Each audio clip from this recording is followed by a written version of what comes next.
Namaku Bu Ayu, usia 50 tahun. Sudah lama aku menjanda setelah almarhum suamiku pergi mendadak 5 tahun lalu. Sekarang aku tinggal bersama anakku, Dina, dan menantuku, Gibran. Gibran anaknya sopan, rajin bantu, dan selalu menghormati aku.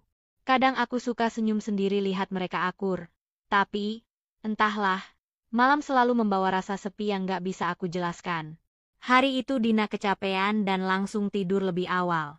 Aku duduk sendirian di ruang tengah sambil melamun. Pundakku terasa pegal karena tadi siang bersih-bersih rumah dan angkat galon sendirian. Aku pijit-pijit pundak sendiri sambil mengeluh pelan. Duh, pegalnya nggak hilang-hilang. Aku ragu sebenarnya. Tapi akhirnya aku berdiri, berjalan ke dapur, dan kulihat Gibran sedang mencuci piring.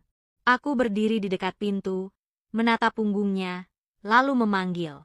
Gibran. Dia menoleh. Iya, Bu. Aku senyum tipis sambil mengusap leherku.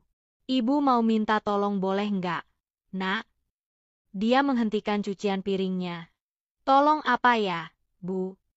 Aku duduk di kursi makan, menoleh ke arahnya.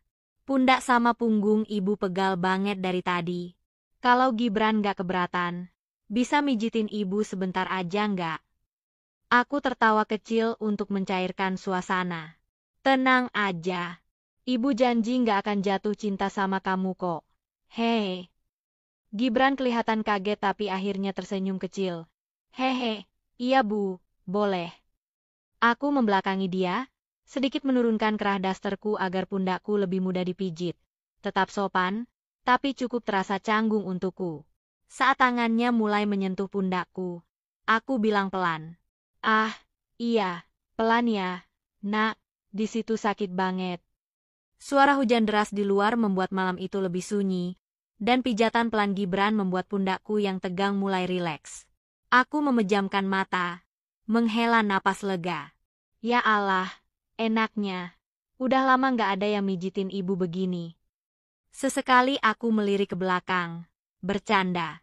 Wah, ternyata tangan kamu enak juga ya buat mijit. Bisa bikin ibu ketagihan. Nih. Aku tertawa kecil, melihat dia yang tersenyum malu. Hehe, semoga ibu cepat sembuh ya, Bu. Aku berkata pelan sambil memejamkan mata.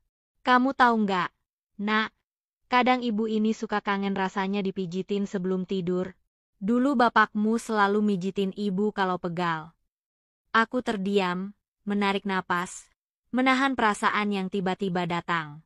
Tapi sekarang, ibu sendirian, nggak ada yang mijitin lagi.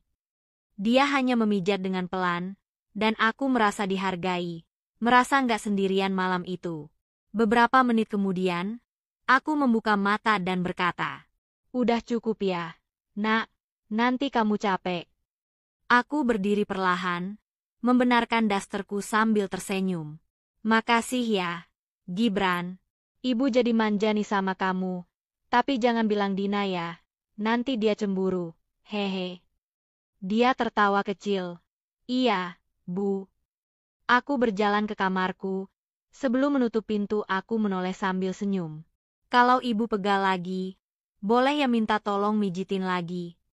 Aku mengedipkan mata pelan sambil tertawa kecil. Lalu menutup pintu. Dan malam itu, aku duduk di pinggir ranjang, mendengar suara hujan di luar sambil menatap langit-langit kamar. Aku sadar, sekuat apapun seorang wanita, tetap ada sisi lembut yang ingin dimanja.